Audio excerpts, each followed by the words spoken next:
7 o'clock, so I am going to go ahead and call the Cottage Grove Public Services Commission meeting to order. Please stand for the pledge. Pledge allegiance to the flag of the United States of America and to the republic for which it stands, one nation, under God, indivisible, with liberty and justice for all. Roll call has been taken? Yes. Fantastic, thank you. And approval of the agenda? Everyone had a chance to look at the agenda? I'll move the agenda. Okay, Commissioner Ron Nath will move the agenda. Do we have a second? I'll second. We have multiple seconds, so I'm just going to go ahead with Tracy Jensen second the agenda. And approval of the minutes. I'm sorry. We, All those in favor? all in favor say aye, sorry. Aye. Aye. So moved. Thank you, Justin. And approval of the minutes. Do I have, anyone want to approve the minutes? Okay. Commissioner Tracy Jensen has moved. And Nate has second. All in favor say aye. Aye. So moved. All right, and let's move into open forum. Are there any questions? Seeing no questions, this is going to be a fast meeting. We're going to move on into presentations, and we'll start with our construction update. And I see Ryan getting up, so are you? Sounds good. Thanks, Ryan.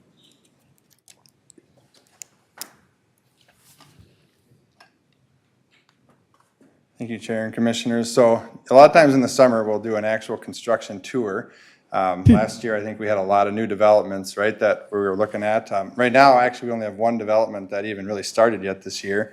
And one big project I think everyone sees quite a bit of is Jamaica and East Point. So to be a little different this year, I'm going to talk about those projects, talk about where they're going, what the phasing is going to be, but I'm also going to give an update on water treatment, which is always a very important topic for us. I'm also going to talk about some projects that we're in more of the planning stages for, just so you're kind of aware of what our plans are for the future for road construction.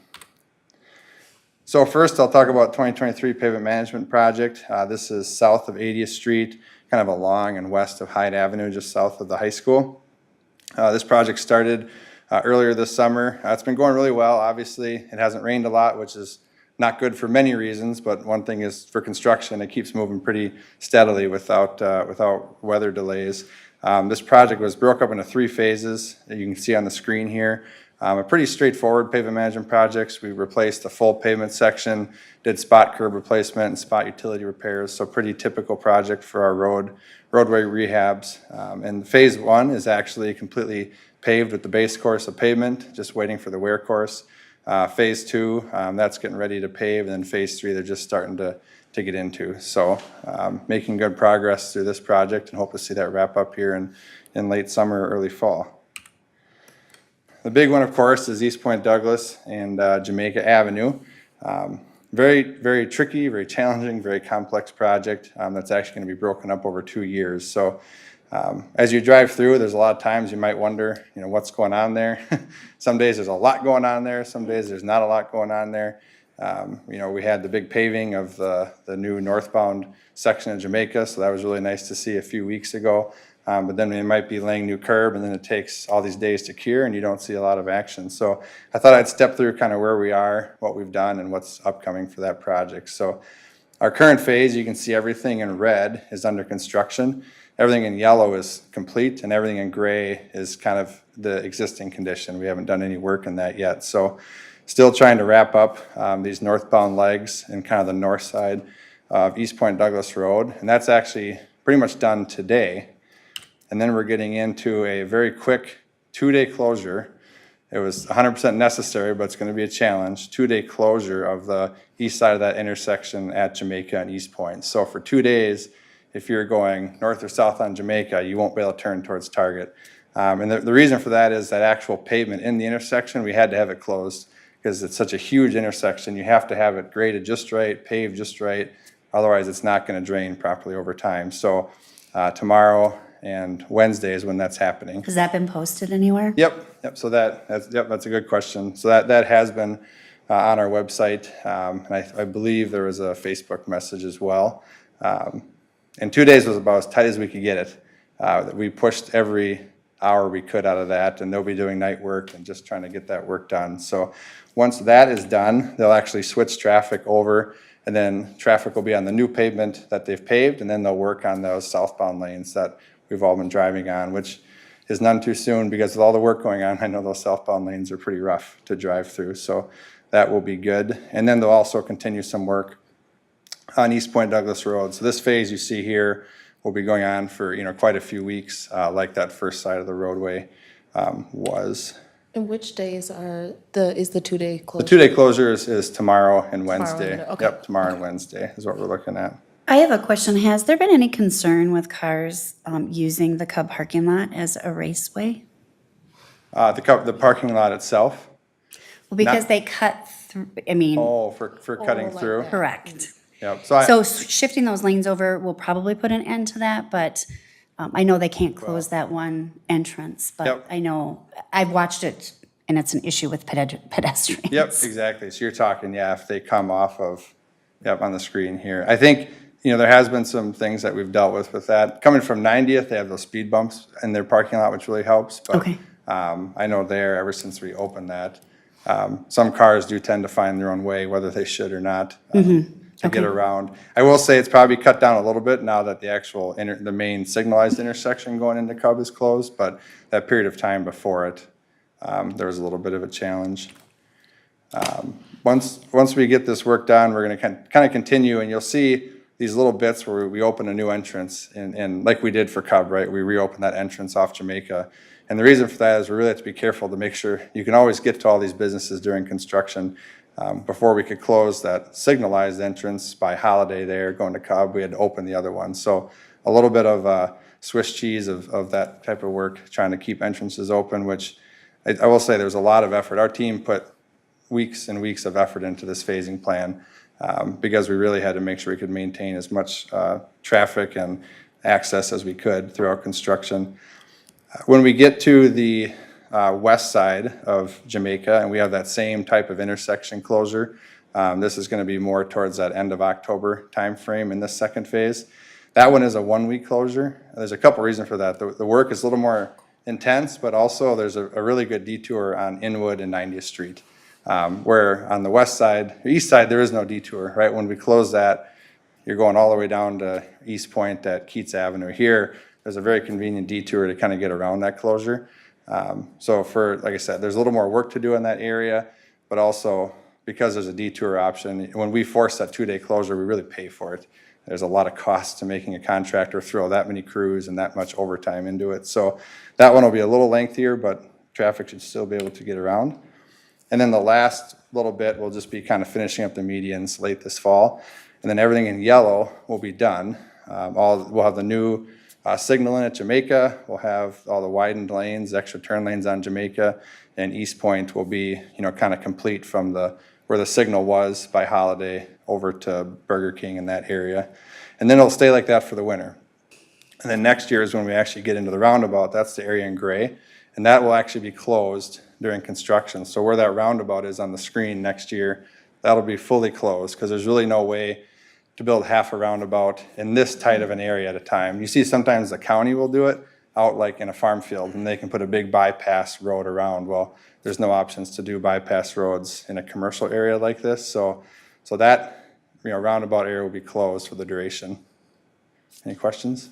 I was just thinking about like school bus routes, because you said in the fall, so this is gonna be during school. Yep. I was just kind of wondering if you could. Yeah, put that. that's a good question. We do work really closely with the school district, so we let them know what our project looks like, what the phasing looks like. So, as we get closer to the school year, we let them know exactly how things are going and what they can expect. And same thing for next year with that roundabout and that closure. They're always important to work with as well. And then the last little bit that'll be next year is also a mill and overlay in front of Menards and the townhomes there, just to kind of complete a new pavement section for that entire duration. That didn't need the total reconstruct like the area behind Target does, but it will get a mill and overlay. So you'll really have very new pavement from Jamaica all the way down to Keats Avenue with the work that we've done, over the past 10 years. And here's the finished layout that'll look like when everything is wrapped up. next year. If you haven't seen it on the project website, there's actually like a 3D model that was created just to help people visualize what it's going to look like and function like. That I think shows it very well. Another project that we got going on this year, that's another 2-year project, is this, we call it the South District Street and Utility. So this is down by Hunter Street and Hadley Avenue. This is tied to some development work that's happening in that area. It's all the roadways kind of highlighted in the lighter yellow, pastel yellow maybe I'd call it. And this is all new roadways. Part of it is following that county's Southwest Arterial Study. The county has this long-term vision for a county roadway in this area. A big part of that is realigning 103rd Street and Hunter, so there's a nice continuous route. Right now, you have to get to Hadley, stop at a T intersection, take a left, and then there's a really hard right corner to get back onto 103rd. This kind of X, if you will, through that 40-acre parcel will make those roads flow very nicely and be set up well in the future for whatever Hadley and Hunter Street, if it's a roundabout or a signal, whatever that needs to be in the future. This year, they did all the utility work and all the grading, and then next year the street construction is planned.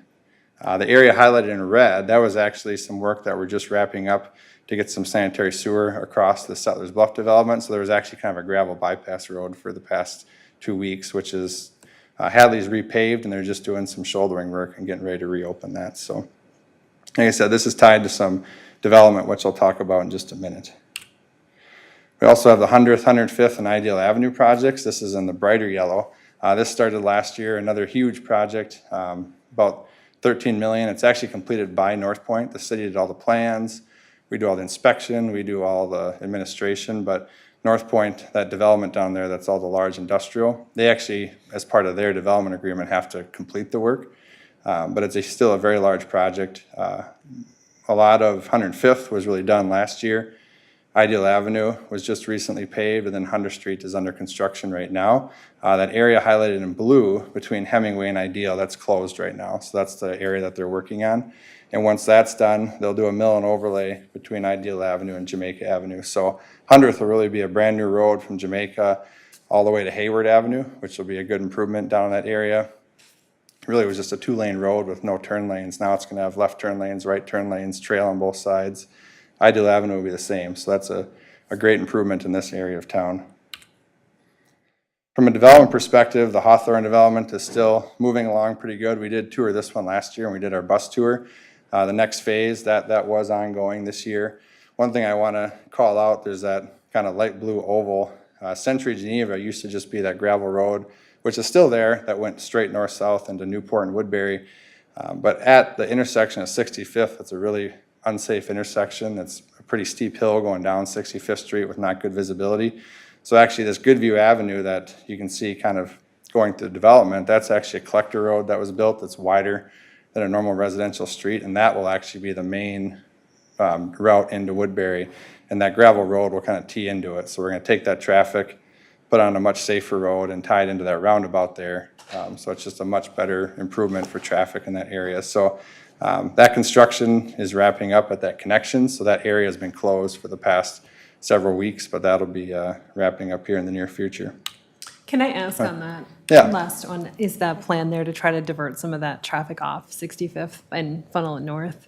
Is that part of the plan? You know, I think long-term, as Woodbury develops, you know, it is just a gravel road to the north as well. Yeah. But I think as Woodbury and Newport develop in that area, I think you'll see more traffic taking that route, you know, up to Glen Road, and you can get on at Glen Road at Highway 61 as well. Okay. So Graymont Village, this is kind of the highlighted in blue. This is a new development down that Ideal Avenue, 100th Street area. This is one of the reasons for that South District Street and Utility Project, because right now, Ideal is the only way in and out of that entire area of the city, which is how things were for many years, but really new standards, new access, really you want 2 ways in and out. So these new roads that we're gonna build with Hadley Avenue is gonna allow for that. So that project just started grading. You really won't see homes occupied till next year. So we'll have those new roadways being built and have another route out from that area of the city. And the last development I'll talk about is Ravine Crossing. This is actually right across the road at 90th Street and Keats Avenue. Highlighted in red, this was recently approved. So I think grading work, if it hasn't already started, they got the silt fence in, they're ready to start that. So this is a development that'll ultimately be homes built by D.R. Horton. which is kind of a common builder in the city. So you'll see that grading work and street utility get done this year, and they'll probably get some of their model homes constructed this fall as well.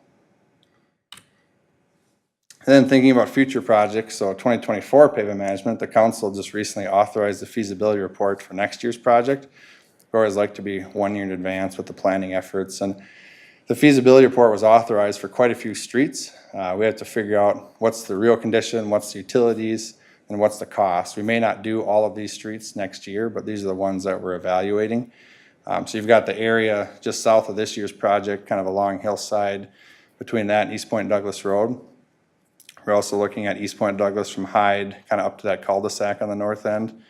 And then Jamaica Avenue from 80th to 90th, which I think everyone knows is desperately in need of a reconstruction. And then also kind of the Jenner-Jocelyn Loop. It's in that upper right corner of this image off of 80th Street. So these are the ones we're gonna evaluate and see what's the real timing. You know, I think, can we get Jamaica done next year? You know, how does that fit with Hillside? Because they're both, you know, bigger roads and more expensive to deal with. But Jamaica is definitely a challenge. I mean, our drivers can't even plow it that well in the winter because the ruts are so deep, it leaves so much snow behind. So what's nice is the curb is in really good shape and the sidewalk is in good shape. So if we can just replace that pavement, we'd be doing really good in that area. So more to come on this. Like I said, this project will be analyzed throughout the summer and then the fall. And that's typically when we meet with the neighborhood at that point, and then we meet with the council kind of in early winter to look at the final scope of the project. And the last one I'll talk about is our big one. I think I've touched on different meetings over the years, but this is a joint project with the county to provide that new straight arterial road from Jamaica and 100th Street over to Highway 61. So official name is the County 19A and 100th Street realignment, but really it's just making that continuous 100th Street connection. This is the preliminary design that the county recently completed that looks at that nice route pretty much all across 3M land. It'd have a new bridge over the railroad tracks. Right now down by the 3M entrance, you got to cross at that at-grade crossing. So be a full bridge over the railroad tracks, trails on both sides, you know, really well-built county arterial road. But it's about $35 million. So we're really actively going for funding. And we actually recently, working with the county, they acquired $7 million. It's called Protect funding, just a type of federal funding bucket that they were able to tap into through Met Council. So that was really exciting. And then there's another $3 million working with our federal actual delegation for some federal money that way. So that would get us about that 10 million. And then we've been going for larger grants for about $25 million. RAISE, it's Rebuilding America's Infrastructure Sustainably. There's some acronym there, but that's a big one. And then the Rural Surface Grant, because it is in a rural area from the census perspective. So hopefully with one of those 2 federal grants, we're just about to submit that rural grant in August. So it takes about 3-4 months to get through the review process. So if we can really get that last big bucket of money, then we can really move on construction of this. Right now, the county shows in 2026 for construction, but very dependent on those grants. So the last thing I'll mention is you can see on the north side here, that one leg that comes in, that's actually West Point Douglas Road. So where Public Works is right now, we only have one way in and out into that roundabout, which is a real challenge at certain times of the day. So having this other connection to that whole Langdon area will be a good improvement if we can get this built. And that's what I have for road construction. Before I touch on water treatment, any other questions about those projects? Yeah, actually, I was going to ask about, you know, the potential for adding turn lanes on Keats Avenue. Yep. By Ravine Crossing, that development. Right now, obviously, there's nothing there. Is that the intent, is to add turn lanes into that development once it starts actually being built? So turn lanes, are you thinking off 90th Street or off of Keats Avenue? Off of Keats. Off Keats Avenue. Yep, so the county they do have that in what they call their intersection control ranking system. So they do keep an eye every year on the traffic amounts and what it is. So right now, it doesn't quite rise to that level, but they watch it actually every single year. And they bring out a new report that kind of shows where it stands in the county and where they need to plan that funding. So, yep, definitely being actively monitored. And I think something like Ravine Crossing will start to, you know, increase that traffic and drive the need for that. Yeah, absolutely. Thank you. Yep. So for water treatment, this is just a overall map of the city, but I got a few things specific circled here I just want to talk about. So the first thing I'll talk about next is our 2 new temporary water treatment plants. So while we plan and design and build these permanent treatment plants, every year we keep building temporary treatment plants. And the reason for that is the values are always changing. The state comes out with new rules, the federal government comes out with new rules, and the permanent plants take years and years to build. And in the meantime, we want to provide safe drinking water that meets all those standards. So in yellow at well 2 and well 7, we built 2 new temporary plants, but I was kind of proud of the way we did them because we actually were able to design the actual treatment vessels to move into the permanent plants. So we basically just built a metal shed around them, and the actual vessels that do the real work and cost the real money, those aren't going to waste. We'll actually move those in the wintertime to the permanent plants. So that was a big savings for those. And then the 2 in red, those are the locations of our permanent water treatment plants. The one on the bottom, that's by Ideal Avenue and 110th Street. That's the one that we actually are bidding out right now. And then the one to the north, that'll go right behind Central Fire Station. That'll be bid out next year. So I've got some images of those.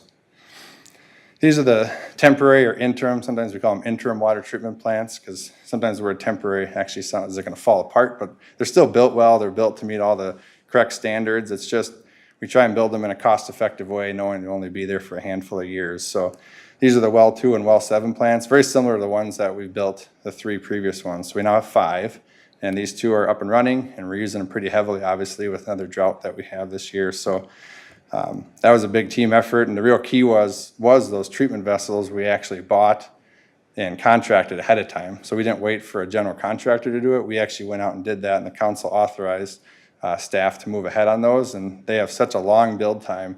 If we wouldn't have done that, we wouldn't have gotten them in time. So that was a huge part of that project. So we got them done, we got them operational, and they were up and running here this past June, which was great to see. And then unfortunately, when this is all done, they'll get taken down, but then those tanks will get loaded on semis and moved to the new treatment plants. And the first of those is this low zone water treatment plant. So this is a permanent one.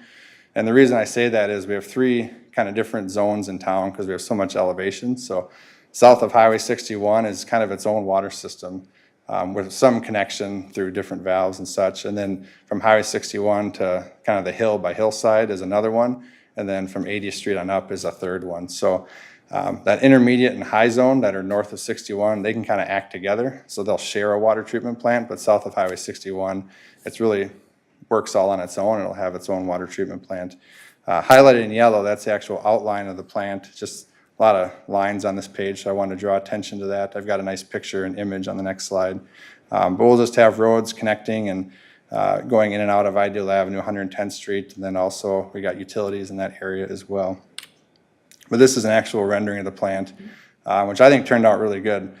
I think there was always some thought of there's going to be a big box, right? A big simple treatment plant, but with all the things we're doing in there, with the PFAS treatment, and we actually have iron and manganese removal. So when we flush the water mains twice a year and the water turns brown because we're trying to get it out, that'll really be mostly a thing of the past because we found through some pilot studies and research that our teams did that iron and manganese in our water really affects the vessels that treat for PFAS. It really reduces the life expectancy of that treatment. So rather than lasting for 4 or 5 years, it lasts like 1 year. So by taking out the iron and manganese, we can now make that last for 4 or 5 years and save a lot of money. So that right side of the page, that's where that iron and manganese removal is going to happen in that lower building. The real tall one, that's where they're just really tall, 26-foot tall cylinder vessels that are filled with carbon, and that's what does the PFAS treatment. And we've got some other stuff going on in there with pumps and whatnot. So it actually made a pretty good looking building with all the different equipment and elevations we have. So like I said, this one's bidding out right now and looking to start construction this fall. And the last one is our intermediate zone plant. This will actually be a bigger one. It's going to change the view of Rick's team just a little bit behind his building. We'll still make it look nice, Rick, but big pine trees, yep. So you can kind of see, I just have a real general view with that yellow box. We don't know exactly how it'll go, but it's kind of down in a hole there. That's where all of our 7 wells in that area go to one spot. So the plant had to go here because all the water is already directed there in one location. There's really no other way to do it. So it'll sit down below the big ground storage tanks. So this is just south of Central Fire Station on 80th Street. This one will bid out next year and be operational summer of 2026. And that's really key because in the end of all this, there's some really ultimate federal regulations that are gonna say, in the end, a couple of these PFAS, you don't want any of it in your water, and you need to be meeting that rule by 2027. That's kind of what we're thinking. It's all just draft, there's nothing set in stone, but we want to be prepared and meet that timeline well before that they set anything of that nature. So until then, our temporary plants are going to keep doing what they do. They fully remove PFAS just like these plants will, so they work well. But we want these permanent ones in place before all this is done, and we can just, have really good drinking water that meets all those rules and not have to worry about constantly building new temporary plants. So that's kind of the end of the treatment stuff, but any questions on that aspect of it? So is the thought that the 3 plants then will be enough to cover the city? That's the kind of long-term plan? Yep, that is our long-term plan for probably the next 15 to 20 years. We're pretty sure as we develop, let's say, east of this ravine over here, we'll probably need a new plant as we really grow, really long-term. But for the next 15 to 20 years, that's the time frame we looked at for now for these, and that's what these are all designed to serve us through about 2040 to 2043. Okay, thanks. So when the 2 plants get completed. Yep. They don't share at all, so you can't like turn one off and when you're doing maintenance? Yeah, that's a good question. So we do have some connection between those 2 zones. We can let water flow through these pressure reducing valves, and we do have a small pump station that can pump up. So we have some flexibility, but actually the way these are designed, there's so many, we call them treatment trains, so you kind of have 2 vessels in a row. There's so many, and there's all sorts of valves and piping, we can actually section off parts of the plant, and we can shut it down just kind of in different parts. So we could shut down 25% of the plant or 50% of the plant and do maintenance on it and keep it going. Because over the winter, I mean, just for perspective, we average about 3 million gallons of water a day. Right now, we're pumping like 11 million gallons a day. So these are designed to meet that full summer demand, and then in the winter, you can shut down most of the plant and do maintenance. Yep.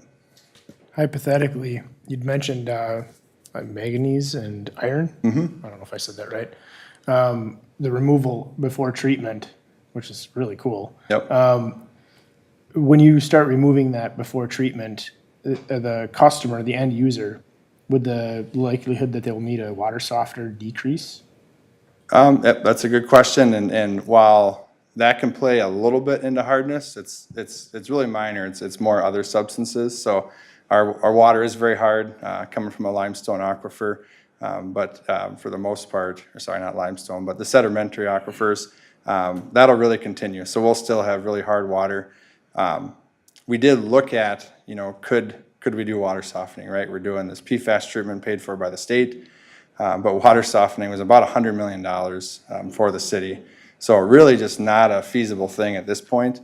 We do know that in the future, I think they want to cut down the chlorides going in the river. So as that becomes more of an issue, you're going to start seeing federal and state funding to help with water softening, kind of centralized for a city.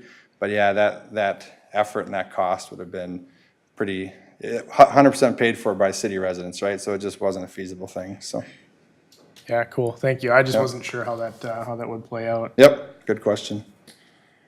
What is the difference between the low, intermediate, and high? Yep. So actually, I've got on this one picture I should have left up. So, Yep. so these are the 3 different pressure zones. Okay. And it's not that the low pressure zone has low pressure and the high has high pressure. It's more about elevation.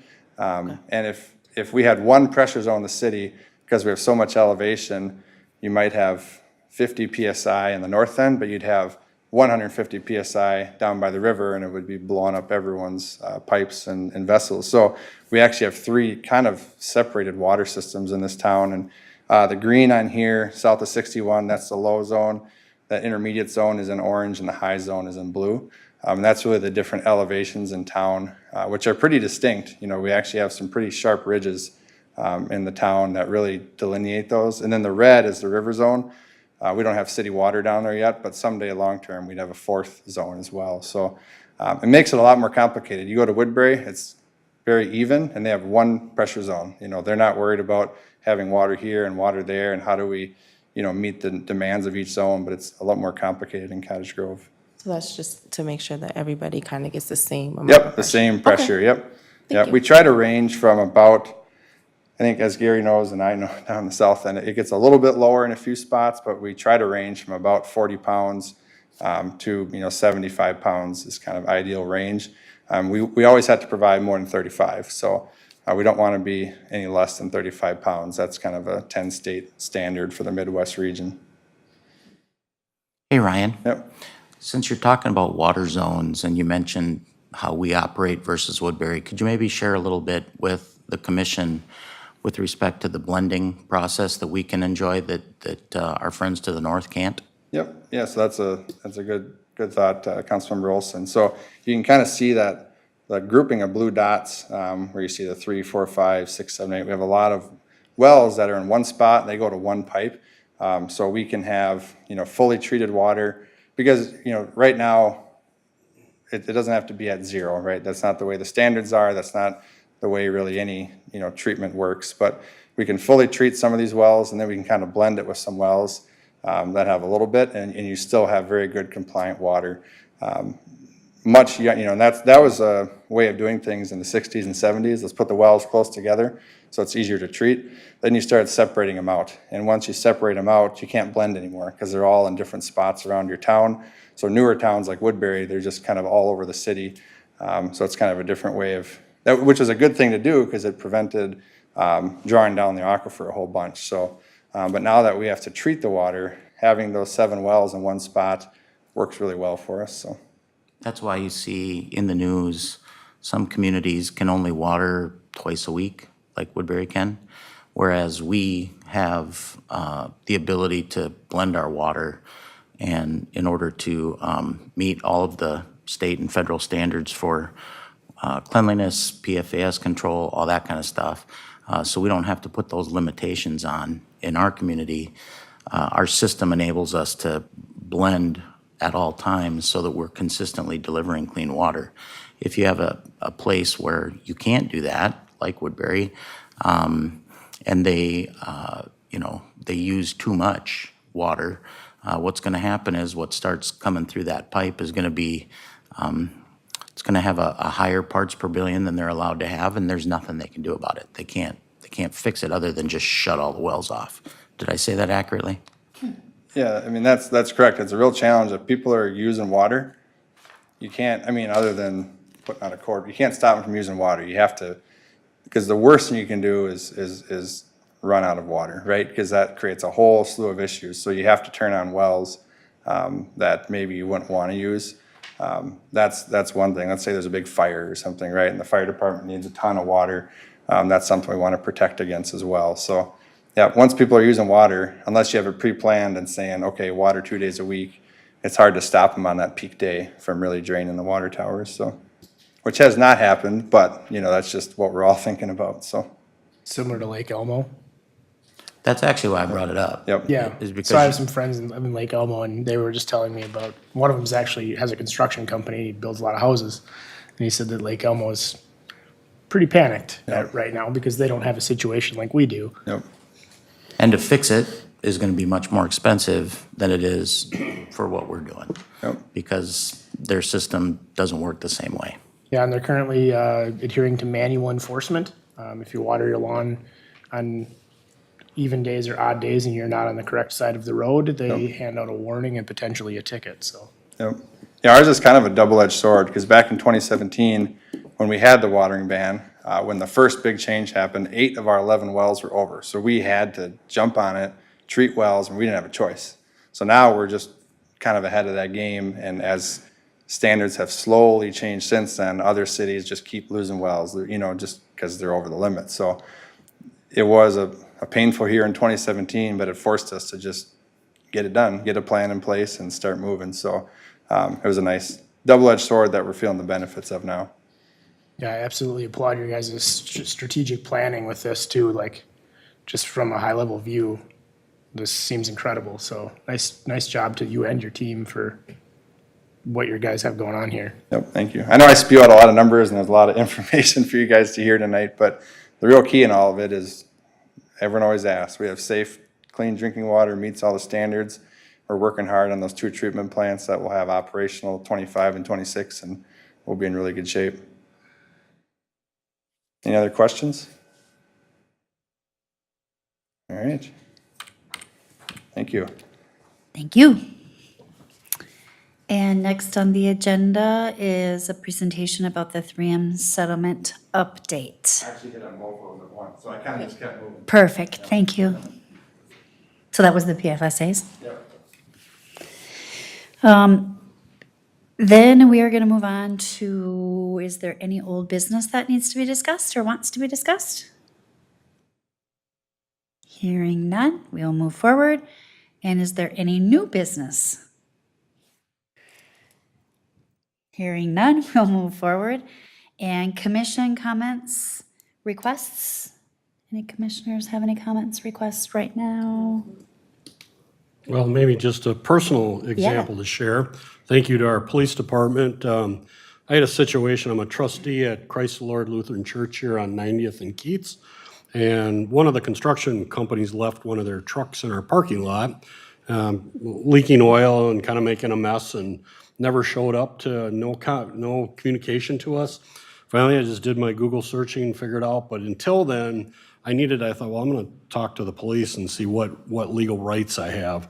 And I didn't do 911, to do any of that, but, was responded very quickly with one of our community officers, gave me really good advice on how to handle the situation. It was addressed within 24 hours and our service went off without a hitch and we had the truck out of there. So kudos to those guys. They did it all by phone. We didn't have to have an officer come out and meet me at the site or anything like that. So thank you for those actions. Good story, thank you for sharing. Any other comments, requests?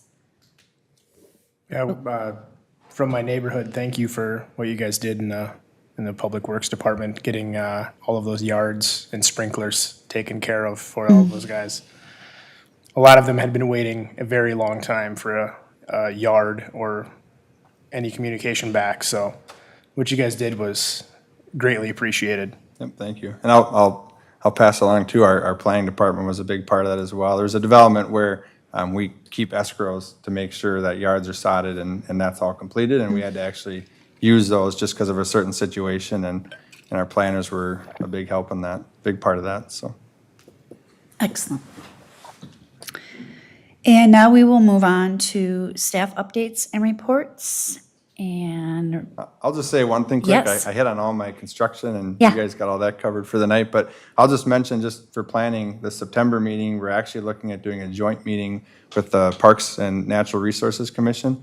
We want to have a discussion on really all things electric bikes, electric scooters, even go-karts, and it's kind of started with their commission. They kind of had an interest in, should there be different cities are having rules and regulations, where should different things drive? Should it be on the road? Should it be on a bike path? And they really want to be out ahead of that, but they'd really like to have our commission be part of that. So we're looking to have a workshop in September. We'll look and see, obviously we have 2 different nights. I think they're both on Mondays, but theirs is a week earlier. So we'll work with both commissions on getting a good night and getting everyone together to talk about that topic, so. are they talking in terms of safety, so potentially implementing a policy within Cottage Grove? That's the long-term goal, correct, yep. Because there's different, you think e-bikes are great, they're very Yep. popular, but certain e-bikes can go 30 miles an hour and have a throttle, Yep. is that safe on a bike trail? At that point, you're talking almost like a There's some small really great motorcycle. policy templates out there, Yep, so. and so that's, I think we want to dig into between me and the Parks Director, Okay. and we'll have some good conversations, just more of to kick this conversation off in September. Excellent. And I'll pass it over, I don't know if Gary wants to go next on some street updates. Well, good evening. Starters are, we just finished road patching last week, so that's when we take it out of the truck, usually use a skid steer or shovel. We started our paving process, which is putting down a 1/2-inch thin overlay. We started that on Harkness, between Hardwood where it comes on behind Coles. So they got one of the lanes done today. This year, we're looking to put down about 2,300 tons of that thin overlay. So from there, we'll be going to Inwood and then into some neighborhoods. With the dry season going on, we've had to put bags on all our young trees, and they've been watering them weekly, trying to keep them alive. They also finished treating about 550 ash trees, so they're all injected already. And then we got the big mower out, and we're mowing one pass on our rural roads. After August 15th, we can start mowing all the way back, mowing our ponds, but until all the ducks hatch, everything, that's why we stay out of them areas. I'm sure everybody's seen, because it kind of interferes with traffic, but they've been out stenciling crosswalks and turn arrows, and we kind of have to close lanes down for a little bit. So they're all continuing doing that, and our goal there is, by the time a school starts, to have all the crosswalks stenciling and lettering in. Finished phase 1 of road striping. Within another couple weeks, they'll come in and do epoxy paint and some touch-up wherever we go do these thin overlays that have paint. Sign department's been very busy replacing some signs that have faded. They've been going through the town, and there's some damaged ones, anything leaning, they've been getting straightened out. Stormwater crew's been tuck point and catch basins.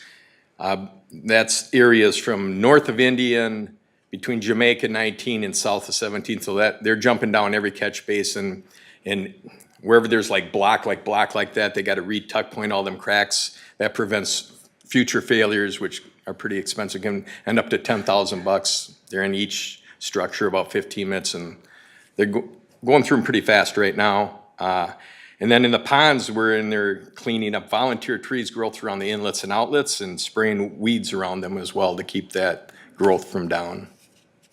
And that's pretty much where we are. Any questions?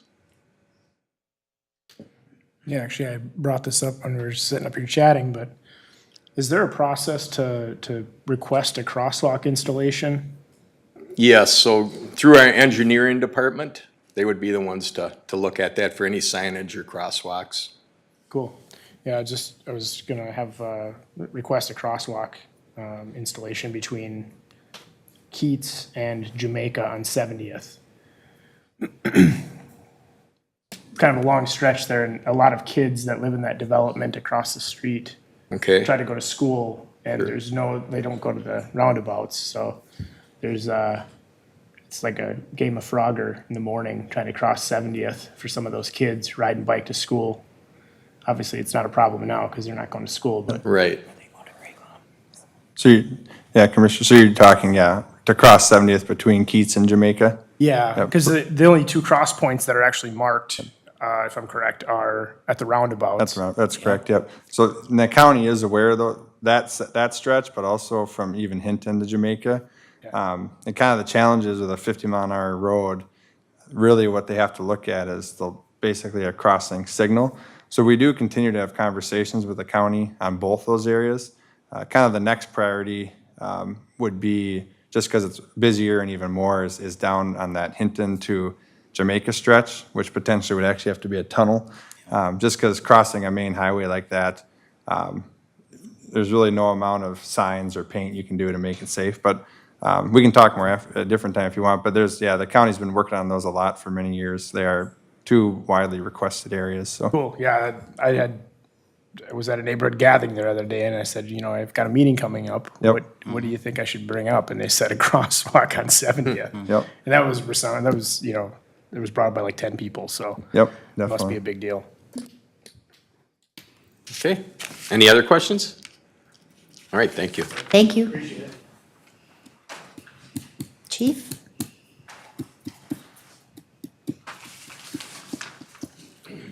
Good evening, Commission members. Just a few things from the Fire Division.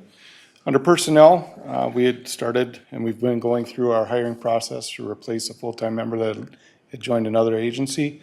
We're down now to just the psych eval for that person. That is this week. Hopefully we'll gain positive information on that. And generally the 2-week notice if it goes well for that. So we're hoping that person can start first weekish of August. That'll bring us back up to a dozen in the full-time ranks.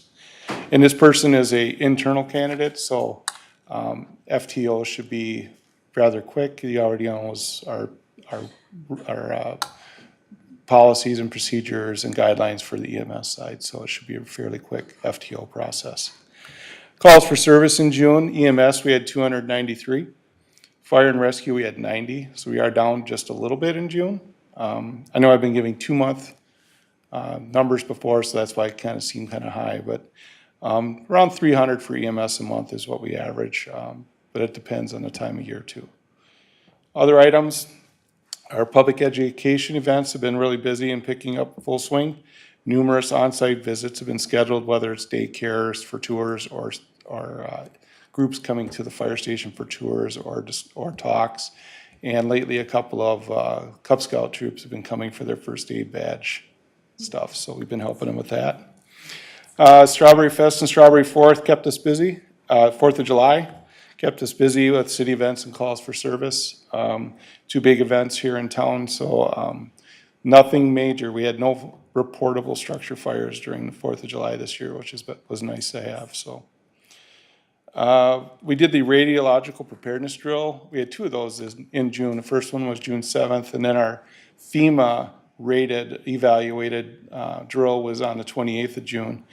Both of those went off very well, and then our 28th, the FEMA drill was, we passed. So they gave the notice to our rep coordinators, which is Department of Homeland Security and Washington County, basically telling them that they had nothing to, per se, ding us on during the drill. So that was a quick 2 hours per se, but we had staff and or volunteers go through the entire procession of the reception center, including vehicle decon, which is located at Central Fire Station. So doing all that in a very quick amount of time and passing right away was really nice to see. And I know the staff on the fire side was happy because they had done some extra training for that. Let's see. We're starting to get ready for Night to Unite, August 1st, Tuesday. It's coming up in a couple weeks. We had our first budget meeting with council and proposed our 2024 and 25 budget and proposed a staffing plan for new staff in 24. There were several good discussions which took place during that meeting. We were very happy that the council was nice enough to listen to what we had to propose. Finally, unfortunately, a few weeks ago, one of our fire engines caught fire while I was driving back to the station on Jamaica Avenue. No one was hurt, but the truck is out of commission and still is out of commission. Is deemed through some investigation, we had an electrical fire in the engine compartment and underneath the cab area. We requested two agencies give us estimates to repair this truck. So far, we've only heard back from one. Another estimate we're hoping comes back this week to get repairs hopefully made to that truck or deem is it unrepairable. We aren't sure yet. This truck is a 1996 GMC Volvo engine tender, water tender. So it carries 2,000 gallons of water and it helps us respond to our non-hydranted areas. But through our mutually planning with our surrounding agencies, I've spoken with all the chiefs there and they're completely aware of our issue and have no problem responding if we have a call in our non-hydranted areas. So it's just a few minutes extra time to get them going for that. That is all I have for fire. Is there any questions for us, fire EMS? Of course, I have a question. I just wanted to see how the CPR numbers are looking. I know last meeting you'd mentioned that you had a bunch of training going on.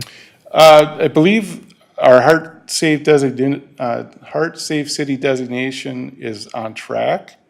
I think the last numbers I heard, we were up in the 800 range for being those trained.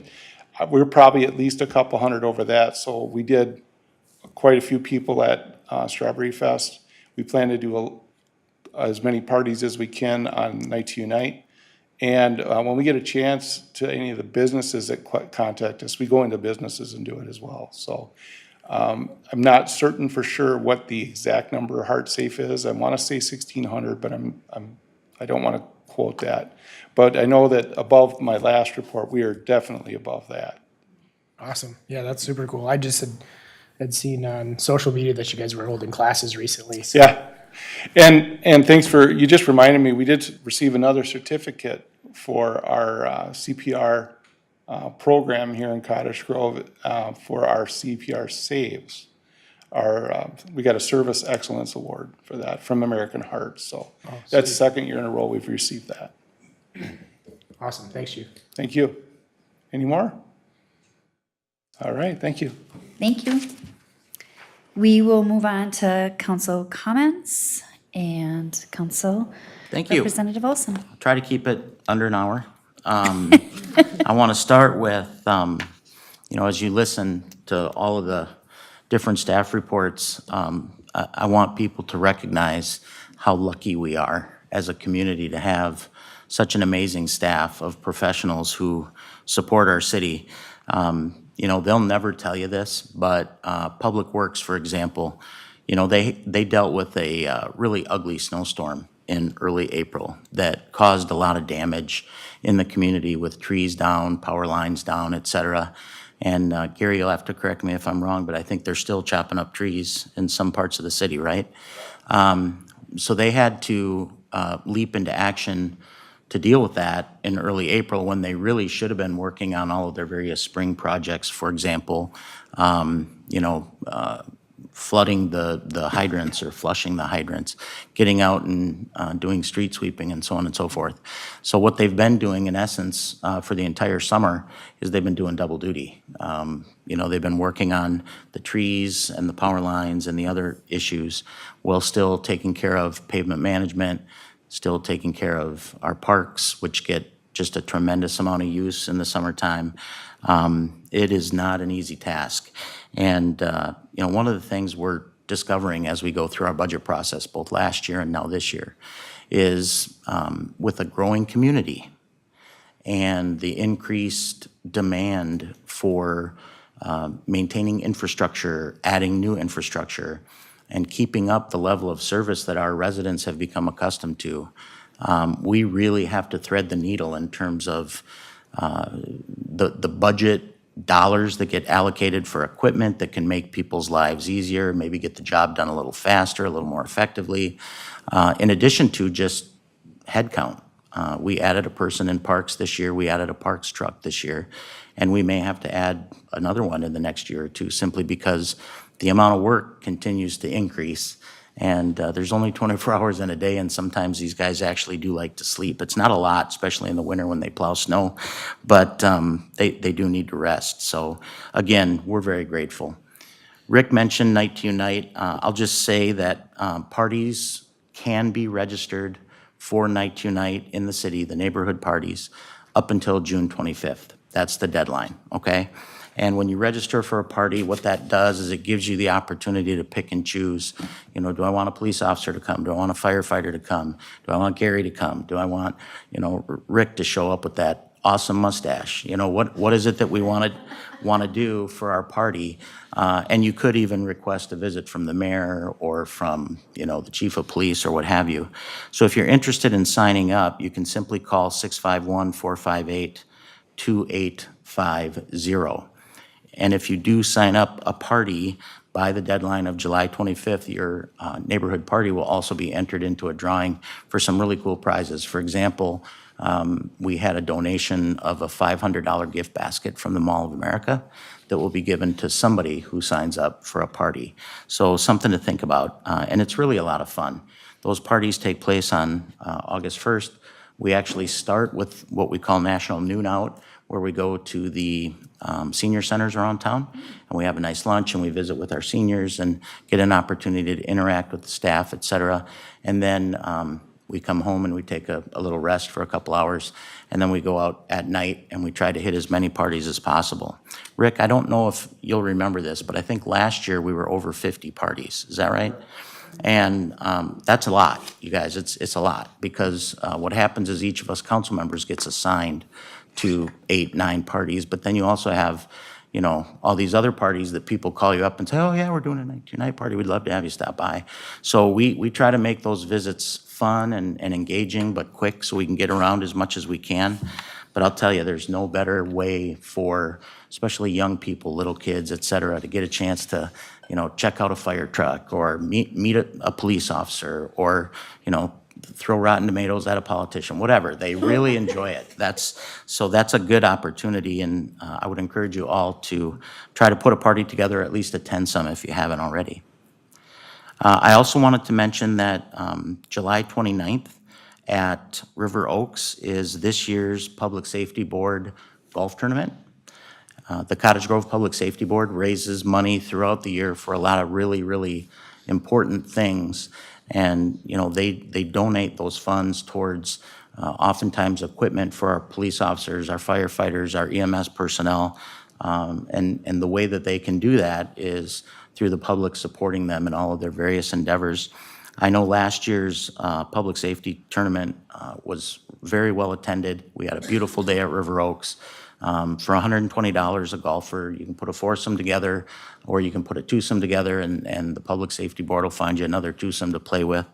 But it's a really nice way to get out on the golf course on a beautiful day, support our public safety professionals through the Public Safety Board, and get to meet some people that you might not otherwise meet from the city staff and or the community. So if you are free that day, the 29th, you're welcome to come out and heckle me. I'll be playing with Chief Kerner and Mayor Bailey and Commissioner Bigham.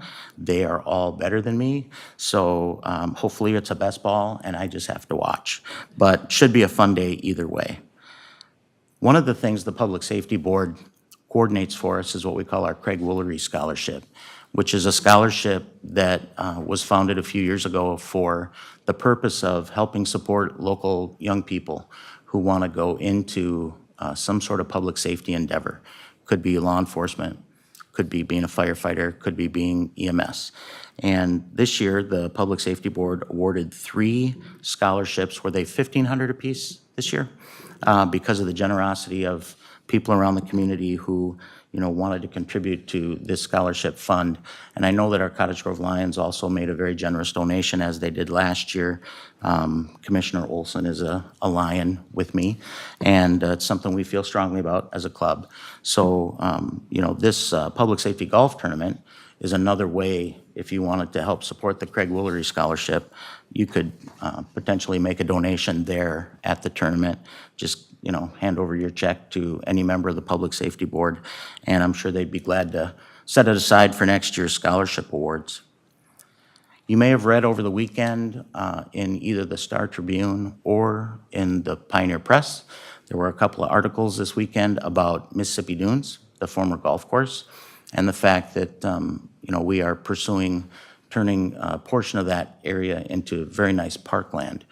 The article in either paper was very informative, and they both quoted our Park and Rec Director, Zach Doctor, as well as our City Administrator, Jennifer Levitt. So what I wanted to let you know about is a couple meetings ago, the City Council did approve what we call the Mississippi Landing final plat and conservation easement, which was 19.1 acres, which will be set aside for park space. Now, there is also scientific and natural area that is owned and operated by the DNR down there. That is all natural. It's beautiful. If you're a person who likes to get outside, or you have kids at home who like to, get out on a little hike and discover neat birds and different wildlife and, flora and fauna, it's a great place to go do that. And then moving forward into the future, because of some really nice partnerships with Washington County and with the DNR, we'll be able to supplement that natural space with some paved trailways and then an active park space that will provide access to the river, which is something that I know since I was a little kid we've talked about in the city of Cottage Grove. We have more river frontage in the city of Cottage Grove than any other community in the metro area. Any other community, but you just can't get to it. Well, now you'll be able to, so that'll be really fun. Great place if you haven't already taken advantage of the kayak rentals down at Hayes and P. Morris Park to get out there in the backwaters. It's not real, huge current. It's not super scary. It's very peaceful, really neat place to put your kayak in the water and have a good time. And then the last thing that I wanted to mention is a few months back, there was a really scary situation with canine boarders and kennels and humane societies where dogs and cats were catching a virus that was easily spread. And so what happened with our Humane Society partners is they actually closed. They stopped taking in animals. We, as a city, when we have a stray that we can't identify either through microchip or tag or what have you, we use the Humane Society as our place where we then take the animal, and hopefully the Humane Society can find the owner and the animal will be back home in no time. But for a period of time, that wasn't an option. Well, the stray animals didn't just stay home. They were still out there, so they had to go someplace. And we're very lucky that we have a resident, Christine Stewart, who's the wife of Al Stewart from 61 Marine and Sports. She actually is a dog breeder, and she also kennels all these animals, et cetera. So she volunteered her space for the City of Cottage Grove Public Safety Team to bring these animals because there was nowhere else to go. And, you know, she took care of them. She made sure that everything was good, clean, safe, et cetera. And she did that at no cost to the city, which is about a $400 donation. So we're really grateful for Christine and Al and their family for stepping up in our public safety department's time of need, because we really didn't have any other options. So that worked out really well. And as I always do, I am going to let you ask me any questions that you might have. I'll remind you, we just started our comprehensive budget conversations last week.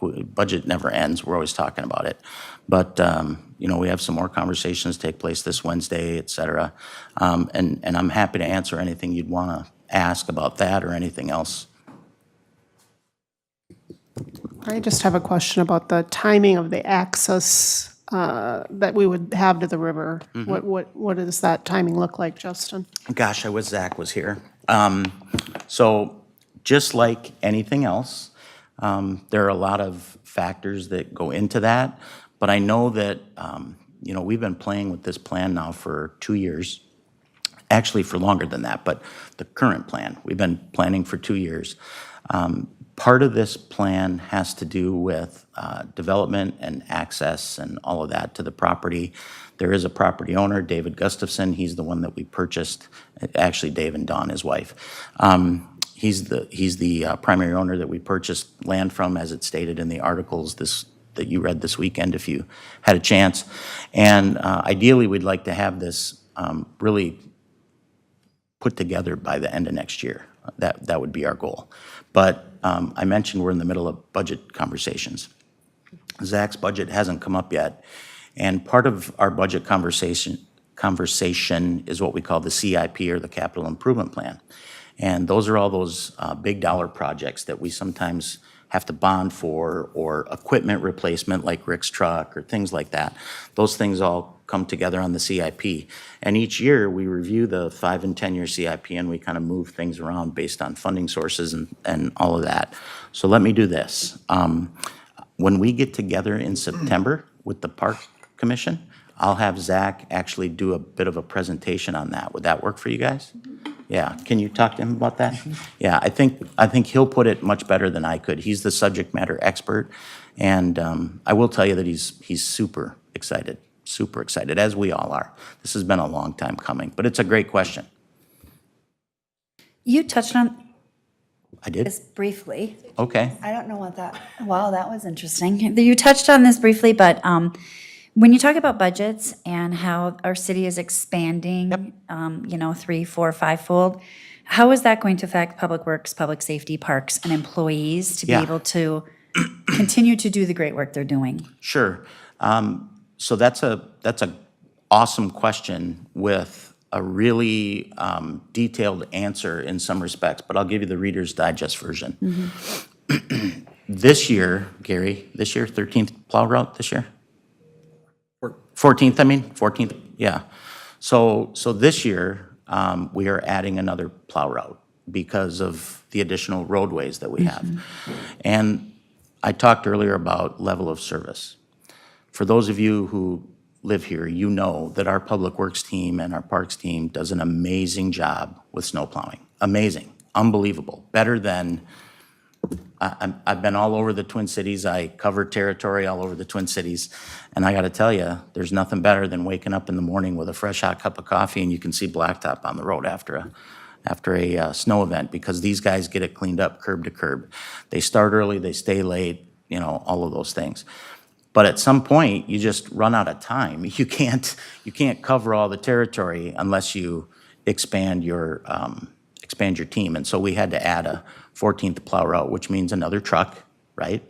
And then somebody's got to drive that truck. And that sort of thing is going to continue as we continue to grow as a community. And so We try to be very careful about service delivery. We don't want to overpromise and underdeliver. People get really mad when that happens, right? So our teams are very planful with respect to sort of phasing in, hey, you know, we're at a point now where the rubber band's about to break, we've stretched it as far as we can, and now we need some relief. Our Port Parks Department had not added a new body for 20 years. 20 years, hadn't added a body. And look at all I mean, we grew up here, we were kids here. Look at all the extra park space and green space and open space. So to maintain that is challenging because not only do you have to deal with the headcount part of it, but you also have to deal with the equipment part of it. And equipment's been hard to get lately. Ryan mentioned earlier about those treatment vessels. He was instrumental in telling us, look, we need to get in line, because if we don't get in line now, we're not going to get what we need. And that's why we approved those treatment vessels early, even before we had all the plans and specs done for the actual facilities themselves. But that's why we're in the position we're in now, is because we try to be really smart about, you know, looking forward and anticipating what's going to come and predicting what we're going to need. From a public safety perspective, you know, Rick talked a little bit about the staffing plan. More call volume. We are a public safety department. We're not just a fire department. We're a public safety department that includes police, fire, EMS, and so we have a service area that we cover, and that includes Newport, that includes St. Paul Park, it includes Gray Cloud, Cottage Grove. And in order to meet those demands, you have to have enough bodies to actually drive the trucks, to drive the ambulance. You have to have EMTs and medics who can provide that quick medical service that people need in order to get stabilized as we get them to the hospital. And we do have really good mutual aid partners, but we are also a really good mutual aid partner.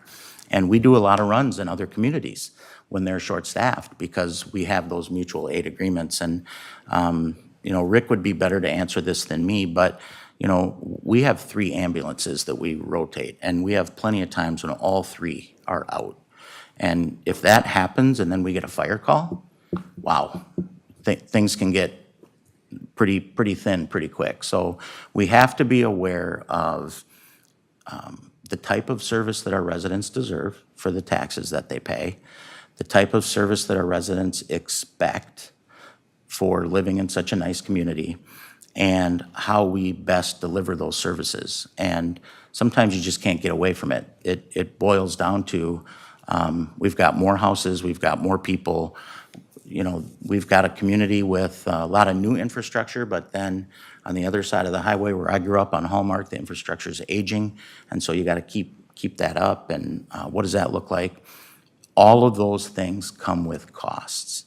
So it's really important that we watch our nickels and pennies and dimes and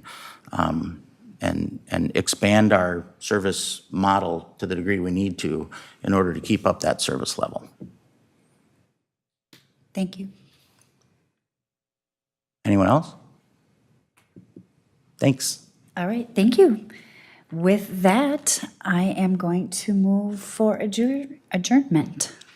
I move to adjourn. And Commissioner Ron Nath moves to adjourn. Do I have a second? Second. All right, and Commissioner Kelsey Mayer seconds. This meeting is adjourned.